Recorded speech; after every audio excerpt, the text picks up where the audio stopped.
ఆయనకే జవాబులు తెలియని మీకు జవాబులు తెలిసిన ప్రశ్నలు ఉన్నాయంట. ఏంటది?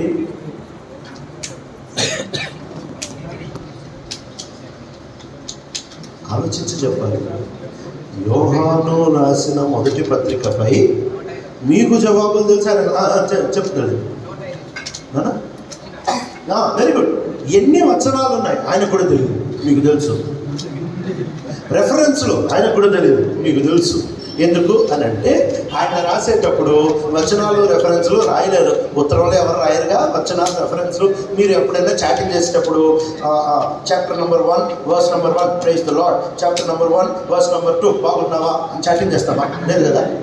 పత్రిక రాసేటప్పుడు కూడా అంతే, వరుసగా రాసుకుంటా పోతారు. కాబట్టి రెఫరెన్స్లు యోహానుకు కూడా తెలియదు, మీకు తెలుసు. ఆయన కంటే ఎక్కువ. Very good.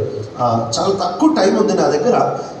అంటే కొన్ని బండ్లు లేట్గా స్టార్ట్ అవుతాయి, లేట్గా వెళ్తాయి. కొన్ని బండ్లు టైం స్టార్ట్ అవుతాయి, లేట్గా వెళ్తాయి. కొన్ని బండ్లు లేట్గా స్టార్ట్ అవుతాయి, టైంకి వెళ్తాయి. కాబట్టి ఇప్పుడు నేను త్వరగా ముగించాలి. సో మేబీ 5:40 6 o'clock కల్లా ముగిస్తాను. అంటే 20 minutes. రైట్.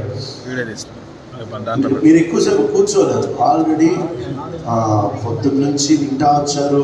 ఇప్పుడు కూడా ఆలోచనతో కూడిన సెషన్ ఉంటా వచ్చింది. 20 minutesలో నేను ముగించడానికి ప్రయత్నం చేస్తాను. ఇది మీరు క్విజ్లో ఆన్సర్ చేసిన క్వశ్చనే, దాన్ని ఇంకోసారి గుర్తు చేయడానికి ప్రయత్నం చేస్తారు. మొత్తం యోహాను రాసిన మొదటి పత్రికకి, యోహాను రాసిన మొదటి పత్రిక 14వ వచనం అందరం కలిసి చదువుకుందాం. యోహాను రాసిన మొదటి పత్రిక 2వ అధ్యాయము 14వ వచనం. ఒకసారి అందరం కూడా కలిసి చదువుకుందాం. I write to you, fathers, because you have known him who is from the beginning. I write to you, young men, because you are strong, and the word of God lives in you, and you have overcome the evil one.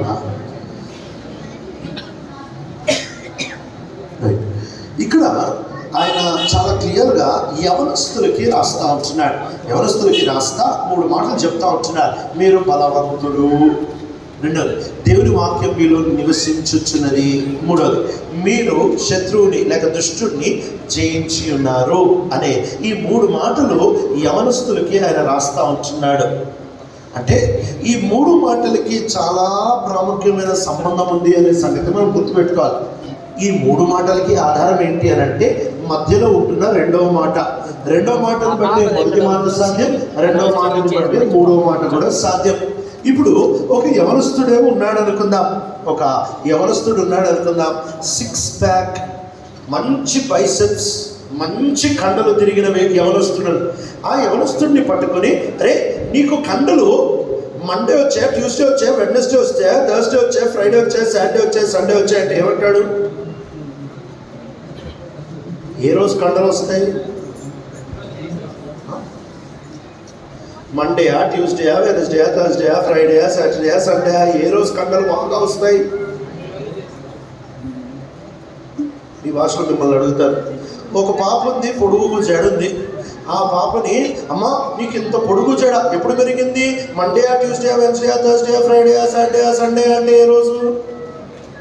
Everyday. Very good. కండలు తిరిగాయంటే ఒక రోజులో వచ్చేది కాదు. State first ఎవడన్నా వచ్చాడు అనుకుందాము. State first ఒకవేళ ఇంటర్మీడియట్లోనో ఇంకా దేంట్లోనో స్టేట్ ఫస్ట్ వచ్చినప్పుడు, సార్ మీరు ఏ రోజు చదువుతారండి, ఇంత మంచి వరకు వచ్చాడు, రోజు చదువుతా అంటాడు. నేను స్కూల్లో ఉండేటప్పుడు మా దగ్గరికి చెస్ కాంపిటీషన్స్కి గిఫ్ట్స్ ఇవ్వడానికి విశ్వనాథ్ ఆనంద్ గారు వచ్చారు. అప్పుడు సాగి ఇండస్ట్రీస్ అని వాళ్ళు చెస్ కాంపిటీషన్లు కండక్ట్ చేసేవాళ్ళు. వాళ్ళ కొడుకు మా స్కూల్లో చదివేవాడు కనుక విశ్వనాథ్ ఆనంద్ గారు వచ్చారు. వచ్చినప్పుడు ఆయన అన్ని ట్రాఫీస్ అన్నీ పనిచేసిన తర్వాత ఆయన్ని మా స్కూల్లో ఫస్ట్ వచ్చినోడు పోయి అడిగాడు, సార్ నేను కష్టపడి ఆడుతున్నా, నాకు మీకు డిఫరెన్స్ ఏంటి? మీరు ఎలా అంత బాగా ఆడతారు చెస్ అని అడిగినప్పుడు ఆయన చిరునవ్వుతో ఒక మాట జవాబిచ్చేసాడు. ఏమిచ్చాడు అని అంటే, నేను రోజు ఆడతాను అన్నాడు. అంతే. ఏదో పెద్ద ఆన్సర్ ఎక్స్పెక్ట్ చేసాం మేము, ఏదో కాంప్లికేటెడ్ టిపికల్ ఆన్సర్ ఎక్స్పెక్ట్ చేసాం. ఆయన చాలా ఈజీగా అనేసాడు, రోజు ఆడతానని. అప్పుడు వీడికి ఒళ్ళు మండింది అడిగినోడికి. రోజు ఆడతానంటే నేను ఆడినా అనుకొని, నేను రోజు ఆడతాను సార్ అన్నాడు. అంటే ఇప్పుడు మండింది విశ్వనాథ్ ఆనంద్ గారికి. ఆయన ఇచ్చిన జవాబు ఏంటి తెలుసా? ఆ పిల్లోడు ఒక చూసి కొంచెం కోపంగా చూసి బర్త్డే రోజు ఆడతావా అన్నాడు.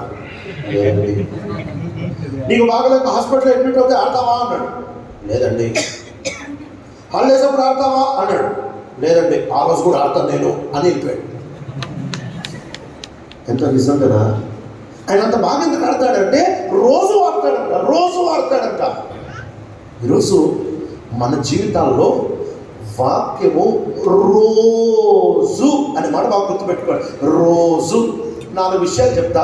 ఈ 4ట్లో అతి కష్టమైంది ఏంటి, దాని తర్వాత 2వ అతి కష్టమైంది ఏంటి, 3వ అతి కష్టమైంది ఏంటి, సులువైంది ఏంటో మీరు చెప్పాలి నాకు. బైబిల్ తెరవడమా, బైబిల్ ధ్యానించడమా, బైబిల్ చేయడమా, బైబిల్ చదవడమా? అన్నిటికంటే కష్టమైంది ఏంటి? బైబిల్ చేయడం. 2వది అన్నిటికంటే 2వది ధ్యానించడం. 3వది చదవడం. 4వది సులువైంది ఏంటి? సులువైంది ఏంటి? చేయడం. నిజమేనా? చాలా రోజులు ఓపెన్ కూడా చేయడం. స్టార్టింగే ఇబ్బంది. First of all Bible open చేయడమే కష్టము. ఈరోజు మనం బైబిల్ ఓపెన్ చేయాలి, ఓపెన్ చేసిన తర్వాత చదవాలి, చదివిన తర్వాత ధ్యానించిన తర్వాత చెయ్యాలి. ఈ 4 వరుసగా చేయగలిగి ఉండాలి. బైబిల్ ఎప్పుడు ఓపెన్ చేయగలవు అని అంటే పనికి మాలినవి క్లోజ్ చేసినాం. అప్పుడు చూద్దామా? వద్దాం. కీర్తన 1 మొదటి 2 వచనాలు చదువుతారా ఎవరన్నా? కీర్తన 1. కీర్తన ఎక్కడో తెలియకపోతే కళ్ళు మూసుకొని మధ్యలో కింద వస్తుంది. కీర్తన 1 మొదటి 2 వచనాలు చదువుతారు ఎవరన్నా? దుష్టుల ఆలోచన చొప్పున నడవక, అందరూ వద్దండి, ముందు ఒకరు చదువుతున్నారు. పాపుల మార్గమందు నిలవక, అపహాసకులు కూర్చుండు చోటు కూర్చుండక, యెహోవా ధర్మశాస్త్రమందు ఆనందించుచు దివారాత్రములు దాన్ని ధ్యానించువాడు ధన్యుడు. ఈ మాట బాగా గమనించండి. ఫస్ట్ వర్స్లో 3 విషయాలు ఆఫ్ చేశాడు, 3 విషయాలు మూసేశాడు. అందుకే 2వ వచనంలో ఆయన యెహోవా ధర్మశాస్త్రంలో ఆనందించగలుగుతున్నాడు. యెహోవా ధర్మశాస్త్రమును దివారాత్రములు ధ్యానించగలుగుతున్నాడు. అది మూయకుండా ఇది తెరవలేవు.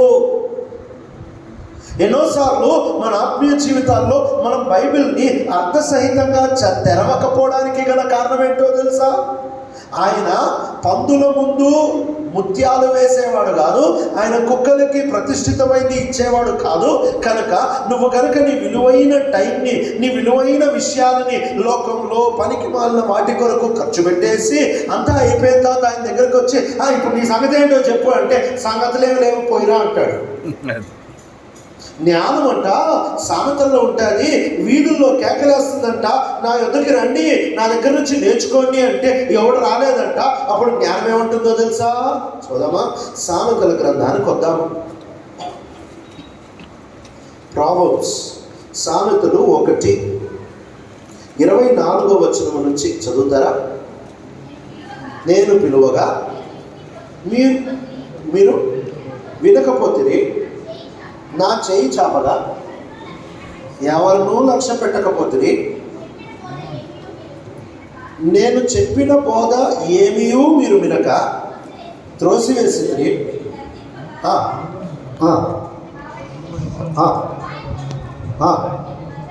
అపాయము కలిగినప్పుడు నేను నవ్వుతాను, నీకు భయం వచ్చినప్పుడు నేను అపహాస్యం చేసేదను.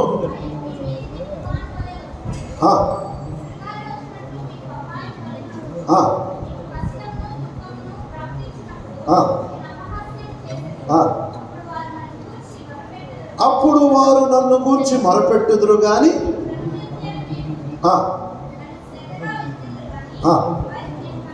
చాలండి. ఎంత క్లియర్గా చెప్తున్నాడు కదా.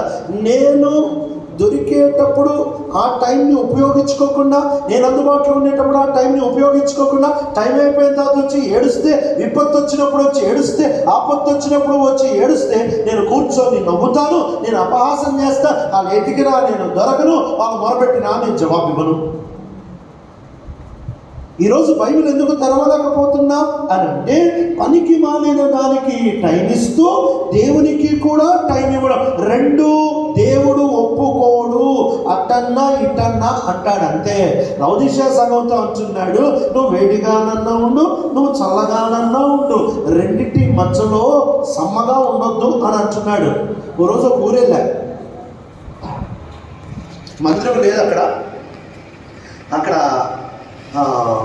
విశ్వాసుల ఇల్లు కూడా పెద్దవేం కాదు. వాళ్ళు ఒక అన్యుల ఇంట్లో నన్ను పెట్టారు. అన్న మేము వాళ్ళని రిక్వెస్ట్ చేసుకున్నాం, వాళ్ళ ఇంట్లో ఉండండి అన్న అని అక్కడ పెట్టారు. ఆ ఇంట్లో ఉంటే ఆ ఇంట్లో ముగ్గురు యవనస్తులు, అమ్మ నాన్న. ఒక యవనస్తుడేమో పెద్దగా పెట్టుకొని టీవీ చూస్తున్నాడు, ఇంకో యవనస్తుడేమో వాడు గేమ్స్ ఆడుకుంటూ ఉంటున్నాడు, ఇంకో యవనస్తుడేమో చక్కగా నిద్రపోతూ ఉంటున్నాడు. ఇక అసలు క్లబ్లో కూర్చున్నట్టుంది. నాకు జనరల్గా మనం అట్లా ఉన్నాం కదా, అట్లా క్లబ్లో కూర్చున్నట్టుంది. వాళ్ళ ఇల్లు నేనేం చేయాలి, పోనీలే అని పెట్టారు నాకు. ఇక కొద్దిసేపు అయిన తర్వాత వాళ్ళల్లో ఒకడు అన్నాడు, అన్న స్నానం చేస్తారా అన్న అన్నాడు. చేస్తాను ముందు అన్నాడు. వేడినీళ్ళు చేస్తారన్నా అన్నాడు. అవునానా అన్నాడు. పెట్టేసిరానా అన్నాడు. పెట్టేసిరా నాయన. సరే వెళ్ళాడు. అక్కడ ఆ చిన్న ఊరు అని చెప్పా కదా, ట్యాపులు లేవు, ట్యాంకులు లేవు, ఏమి లేవు. ఆయన పెట్టేసి వచ్చాడు. నేను వెళ్ళాను. వెళ్ళిన తర్వాత ఇంకా తలుపేసుకున్న తర్వాత నీళ్ళు పోసుకుందాం అనుకొని ఇట్లా చెయ్యి దగ్గరికి వెళ్తుంటే పొగలు కొంచెం ఏలంట పెట్టా అంతే. షడ్రక్ మేషక్ అబేద్నెగో అంత మంట అనిపించింది. అసలు అదే కనుక మేను పోసుకోనంటే ఇక బయటకు వెళ్తేనే వేడి నీళ్ళు పెట్టాడంటే, ఎందుకు మా ఇంటికి వచ్చామన్న కోపంతో పెట్టాడు నాకు తెలియదు. కానీ కలుపుకోవడానికి చల్లే పెట్టలే. మళ్ళీ బయటకు వచ్చారు. పని పిలిచారు. నీకు నా మీద కోపమా నాయనా అన్నారు. ఎందుకు అంకల్? ఏమి లేదు అంకల్, పుల్లు కాల్చుకొని చచ్చిపోవడానికి కాకపోతే ఆ నీళ్ళు ఏం పోసుకునేది. అయ్యో సారీ అంకుల్, చల్లనీళ్ళు పెట్టలేదు అని చెప్పి ఇప్పుడు ఒక బకెట్ చల్లనీళ్ళు తీసుకెళ్ళి పెట్టాడు. అమ్మయ్య అనుకొని వెళ్ళాను. ఇప్పుడు వెళ్ళిన తర్వాత ఒక బకెట్ నిండా వేడి నీళ్ళు, ఒక బకెట్ నిండా చల్లనీళ్ళు కలుపుకోవడానికి పంపించాడు. మళ్ళీ వచ్చాను. ఒరే సారు, కలుపుకోవడానికి ఒక ఖాళీ బకెట్ ఎవరైనా ఆయన అంటే, సారీ అంకుల్ అని ఒక ఖాళీ బకెట్ ఇచ్చాడు. ఇప్పుడు చూడాలి నా అవస్థ. వేడి నీళ్ళు పోసిందా దేని దీంట్లో పెడతారు. బాగా ఎక్కువ వేడి ఉంటే కొంచెం చల్లనీళ్ళు పోతుంది. అయ్యో బాగా చల్లగా అయిపోయిందంటే కొంచెం వేడి నీళ్ళు పోస్తుందా. మెట్టుకు అది కొంచెం ఇది కొంచెం అది కొంచెం పోసి టెంపరేచర్ని నాకు సమ్మగా ఉండేటట్టు చేసుకున్నా. దాన్ని నుడివెచ్చంతనం అంటారు. అంటే భక్తి పూర్తిగా లేకపోవడము కాదు, లోకం పూర్తిగా రాకపోవడము కాదు. కొంచెం లోకం పెట్టుకొని బాగానే ఉండాలి, మరీ లోకంలో కలిసిపోయినట్టు కాకుండా కొంచెం భక్తి కూడా మేనేజ్ చేసుకోవాలి. ఏళ్ళే నులవెచ్చని అంటారు. అలాంటి దేవుడు బైబిల్ చదవనివ్వడు. దేవుడే అలాంటి వాళ్ళని వాక్యం దగ్గరికి రానివ్వడు. ఎందుకు అనంటే ఆయన పనికి మాలిన అలవాట్లకి బానిసత్వంలో బుద్ధిపూర్వకంగా, ఇష్టపూర్వకంగా, ఉద్దేశపూర్వకంగా బ్రతికే వారితో ఆయన అమూల్యమైన లేఖనాల్ని పంచుకోడు. కాబట్టి మొట్టమొదటిది మనం లేఖనాల విషయంలో కలిగి ఉండవలసిన మొదటి జాగ్రత్త ఏంటి అనంటే, ఉట్టి బైబిల్ చదివే టైం మాత్రమే కాదు, కానీ మిగిలిన టైం అంతా కూడాను జాగ్రత్తగా ఉంటేనే ఆయన వాక్యం దగ్గరికి రాణిస్తాడు.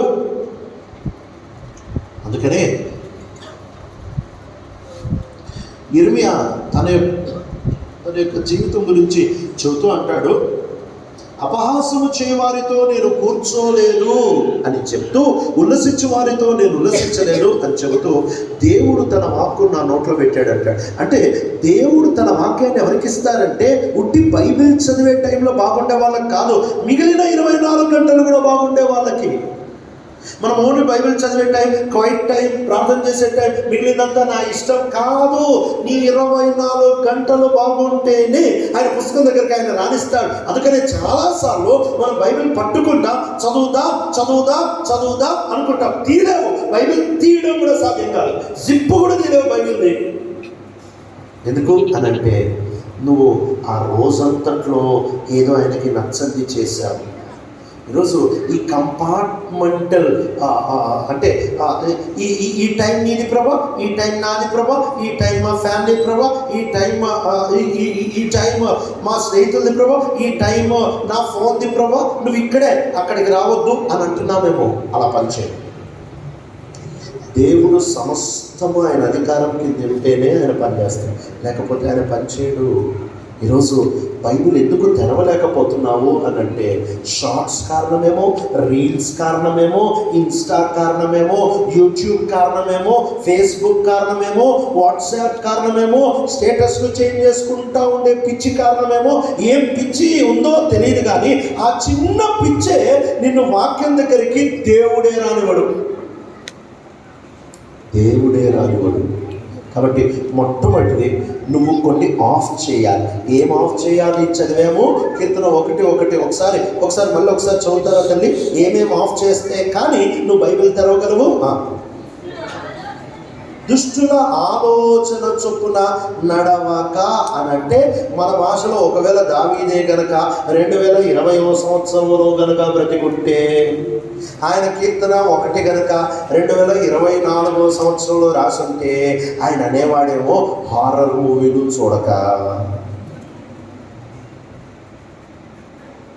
పనికి మాలిన ట్రోల్స్ చూడక, రెండోది ఏంటంటే పాపుల మార్గంలో నిలవక అనంటే ఈ కాలంలో ఒకవేళ దావీదు రాసుంటే ఏమి రాసేవాడంటే పోర్నోగ్రఫీ చూడక, అఫేర్లో పడక, పనికి మాలిన చాటింగ్లు చేయక. మూడోది ఏంటో చదువుతారా? అపహాసకులు కూర్చుండక. ఈ కాలంలో కనుక దావీదు ఉంటే షార్ట్స్ కామెడీలు చూడక, ట్రాల్స్ చూడక, సాబటేజ్లు, ఎస్పెనాజ్లు చూడక. అంటే ఇది ఈ కాలంలో మనం చేసేదంతా ఇదే కదా. ఒకప్పుడు ఊరికే నవ్వేవాడిని పిచ్చోడు అంటున్నారు. ఇప్పుడు ట్రైన్లో పోతుంటే అందరూ ఊరికే నవ్వుకుంటున్నారు. నిన్న కాదు కానీ ముందు ప్రయాణంలో అనుకుంటా ఒకసారి ట్రైన్ ఎక్కాడు. ఎక్కింది ఫోన్ చూసుకోవడానికో లేక ఎక్కినాక ఫోన్ చూసుకున్నాడో నాకు డౌట్ వచ్చింది. ఎందుకు తెలుసా? ఎక్కినప్పటి నుంచి దిగే వరకు ఈ పని తప్ప ఇంకో పని చేయాలి. ఏమి లేదు, ఇట్లా పట్టుకున్నాడు. కొంచెంసేపు అయిన తర్వాత కడుపు ఊగి నవ్వుతున్నాడు. మళ్ళీ కొంచెం స్టడీ అవుతుంది, మళ్ళీ కొంచెం నవ్వుకుంటాడు, మళ్ళీ కొంచెం. ఆయన చూసి నాకు నవ్వుతుంది కానీ ఈనాటి కామన్ ప్రపంచం కదా అని నోరు మూసుకున్నాను. అలారం క్లాక్ ఎలా కొట్టుకుంటారు కదా, ప్రతి 5 నిమిషాలకు ఒకసారి ఊగి నవ్వుతున్నాడు. రాత్రంతా పని పెట్టుకొని నవ్వుతున్నాడు. ఈరోజు ఈ మాట బాగా గుర్తుపెట్టుకోండి. The comedy of today's entertainment world is Satan's substitute for the joy of the Lord through his word. ఈనాడు కామెడీలలో ఉంటున్న అపహాసము సైతాను ఇస్తున్న ప్రత్యామ్నాయం దేనికో తెలుసా? లేఖనాలలో ఉంటున్న దేవుని ఎడల ఆనందానికి బదులు సైతాను ఇస్తున్న అపహాసం, కామెడీల వల్ల వచ్చే అపహాసము సైతాను బైబిల్ ఇచ్చే ఆనందానికి బదులు ఇచ్చేస్తున్నాడు. దాన్ని పొందుతున్నాడు. మాట బాగా గుర్తుపెట్టేసుకోండి. ఈ లోకంలో ఉంటున్న కామెడీలకి బాగా అలవాటైనోడు ఎన్నడు ఈ పుస్తకంలో ఆనందించలేడు. ఇంపాసిబుల్. ఇదన్నా చాలా క్లియర్గా చెప్పాడు. నేను ఇవి ఆఫ్ చేశా, నాకు వాక్యం మీద ఆనందం పెరిగింది, అందుకే దివారాత్రులు ధ్యానిస్తున్నా. తీయాలి అంటే కొన్ని ఆఫ్ చేయాలి. తీసిన తర్వాత చదవాలి అనంటే నేను ఇవన్నీ కూడా మత్తయి సువార్త 13 నుంచే చెప్తా ఉంటున్నా. విత్తువాని ఉపమానం, ఈ ఒక్క ఉపమానమే 4 సువార్తల్లో కనిపిస్తుంది. సరే, ఈ విత్తువాని ఉపమానంలో యేసుప్రభు చెప్తున్న మొదటి కోవ ప్రజలు ఎవరు అనంటే వీళ్ళు బైబిల్ చదువుతారు కానీ ఎంత ఫాస్ట్గా చదువుతారంటే చదివేవాడికే అర్థం కాదు. ఎంత స్పీడ్గా చదువుతారు అనంటే అసలు వాడికే అర్థం కాదు. మేము చిన్నప్పుడు కుటుంబ ప్రార్థనలో పరలోక ప్రార్థన చెప్పేవాళ్ళం. అంటే ఆ father in heaven hallowed be your name, thy kingdom come, thy will be done on earth as it is in heaven అని చెప్పేవాళ్ళం. చెప్పేటప్పుడు రోజు చెప్తాము కాబట్టి ఇక నేను మా తమ్ముడు కాంపిటీషన్ అనమాట. ఒక కూపిరిలో కొట్టేయాలి ప్రార్థన, ఒక కూపిరిలో. ఇంక అంతే స్టార్ట్ చేసి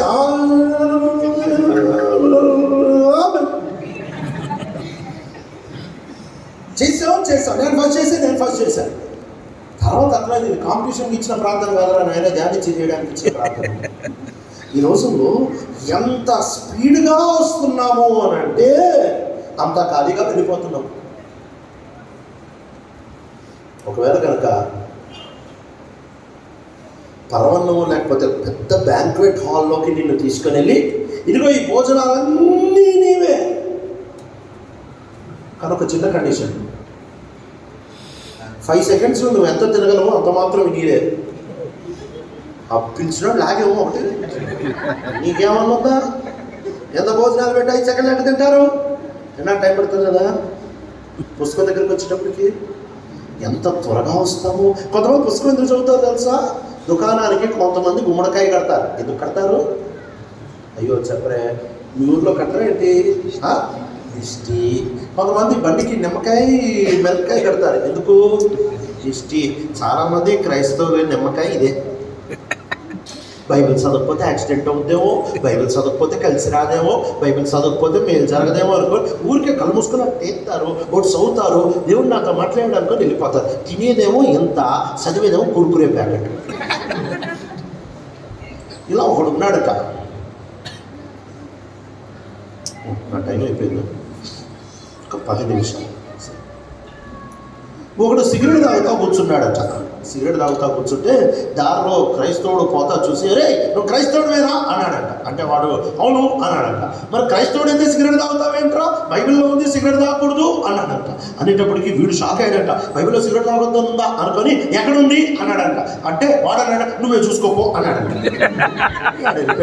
ఇప్పుడు ఈ చేతిలో సిగరెట్ ఉంది కానీ బైబిల్ ఎక్కడో తాగొద్దని ఉందంట, ఎక్కడుంది అని చెప్పి ఈయన బైబిల్ అలా మూసి చేతిలో సిగరెట్ పట్టుకొని బైబిల్ అలా మూసి నాతో మాట్లాడు ప్రభువా అని తీశాడంట. చేస్తే అప్పుడు ఒక వచనం వచ్చిందంట. ఏం వచనం వచ్చిందంటే, మీ దేహం దేవునికి ఆలయం అని మీరు ఎరగరా అని వచ్చిందంట. మీ దేహం దేవునికి ఆలయం అని మీరు ఎరగరా అని అంటే అప్పుడు ఈయనకు ఒక విషయం అర్థమైంది. ఓహో, నా దేహం అంటే నా బాడీ, నా దేహం ఆలయం. ఇక్కడ వరకు అర్థమైంది. సిగరెట్ తాగాలో లేదు అర్థం కాలేదే అనుకుని ప్రభా మళ్ళీ మూసాడు. మూసి నాతో మాట్లాడు ప్రభువా అని మళ్ళీ తీసాడంట. తీస్తే ఈసారి ఏం వచనం వచ్చిందంటే, సొలొమోను మందిర ప్రతిష్ట వచనం. మొదటి వచనమేమో దేహం ఆలయం అని అర్థమైంది. ఇప్పుడు రెండోసారి తీసేటప్పటికి ఇప్పుడు వచ్చిన వచనం ఏంటంటే, దేవాలయము పొగతో నింపబడను అని వచ్చిందట.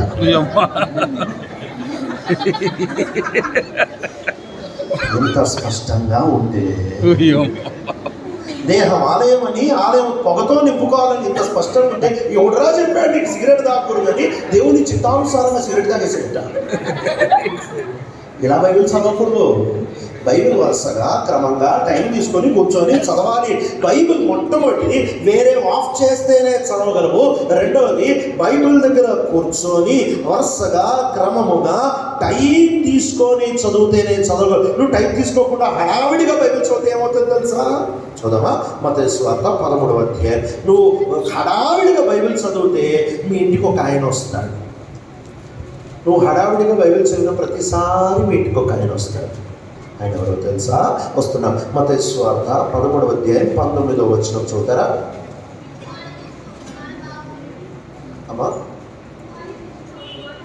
ఓకే, అంటే వెనుక చదివితే మీది ప్రాబ్లం కాదమ్మా, నా చదువులే సరిగ్గా పనిచేయవు, ఇంకా కొంచెం ముందు చదువుతారు. చదువుతాను. విత్తువాని గురించిన ఉపమాన భావము వినుడి, ఎవడైనను రాజ్యం గురించిన వాక్యము వినియో గ్రహింపక ఉండక. చాలండి. అంటే వీడు వింటున్నాడు కానీ హడావిడిగా వింటున్నాడు, టైం ఇవ్వకుండా వింటున్నాడు. కాబట్టి ఈ ఇంటికి ఒక ఆయన వస్తున్నాడు. ఎవరు వస్తున్నాడు? దుష్టుడు. ఇంకో పేరు సాతాను. సాతానికి ఇన్విటేషన్ కార్డ్ ఏంటో తెలుసా? మా ఇంటికి రా సాయంకాలం 6 గంటలకి అని. సాతాను నువ్వు ఎప్పుడైనా మెసేజ్ పంపించాలనుకున్నావు అనుకో, ఏం లేదండి, చాలా సింపుల్. బైబిల్ని హడావిడిగా తీసి చదివేసి మూసే వద్దన్న వాడు ఇంటికి వస్తాడు. ఇది బైబిల్ చెప్తున్నమాట. దుష్టుడు నీ లోపలుంటున్న అర్థం కాని వాక్యాన్ని ఎత్తుకొని పోతాడు. వాక్యం అర్థం కావాలంటే టైం పడుతుంది. ఎందుకు? ఎగ్జామ్ టైంలో పుస్తకాలు తీసిన వాళ్ళు పాస్ అవ్వరు అని అంటే అర్థం కావడానికి టైం పడుతుంది. కాబట్టి అప్పటికప్పుడు తెస్తే అర్థం కాదుగా, నేను టైం పడుతుంది. సో పుస్తకం తీయాలి, బైబిల్ తీయాలి అని అంటే కొన్ని విషయాలు ఆఫ్ చేయాలి. బైబిల్ అర్థం కావాలి అని అంటే నిదానంగా రావాలి. ఇప్పుడు మూడో మాట ఇదే మత్తయి సువార్త 13వ అధ్యాయం దగ్గరికి వస్తున్నాం. మత్తయి సువార్త 13వ అధ్యాయము. ఇప్పుడు ఆయన రెండో మాట చెప్తా ఉంటున్నాడు 21వ వచనంలో, శ్రమైనను కష్టమైనను దేని బట్టి 21 చదువుతారా? 21వ వచనం. అయితే వేరు లేనందున అతడు కొంతకాలము నిలుచును, కానీ వాక్యము నిమిత్తము శ్రమైనను హింసైనను కలుగగానే. చాలండి, ఇక్కడ ఒకసారి ఆగుదాం. నేను 2 మాటలు చెప్తాను, తేడా అంటే మీరు చెప్పండి. వాక్యము నిమిత్తమై శ్రమ అయినను హింస అయినను కలిగితే అనే దానికి, వాక్యము నిమిత్తము శ్రమ అయినను హింస అయినను కలిగినప్పుడు, ఈ రెండింటికి తేడా అంటే చెప్తారా? కలిగితేకి కలిగినప్పుడుకి, అయ్యో కలిగితేకి కలిగినప్పుడు, ఈ రెండింటికి తేడా ఏంటో చెప్తారా? కలిగితే అంటే కొన్నిసార్లు రావచ్చు, కొన్నిసార్లు రాకుండా పోవచ్చు. కలిగినప్పుడు అని అంటే గ్యారంటీగా వస్తుంది. వాక్యం ఏం చెప్తుంది తెలుసా? బైబిల్ చెయ్యాలనుకుంటే ఖచ్చితంగా శ్రమ వస్తుంది. జాన్ వెస్లీ గారు, అంటే నేను మాట్లాడేది ఇంగ్లాండ్లో ఆ కాలపు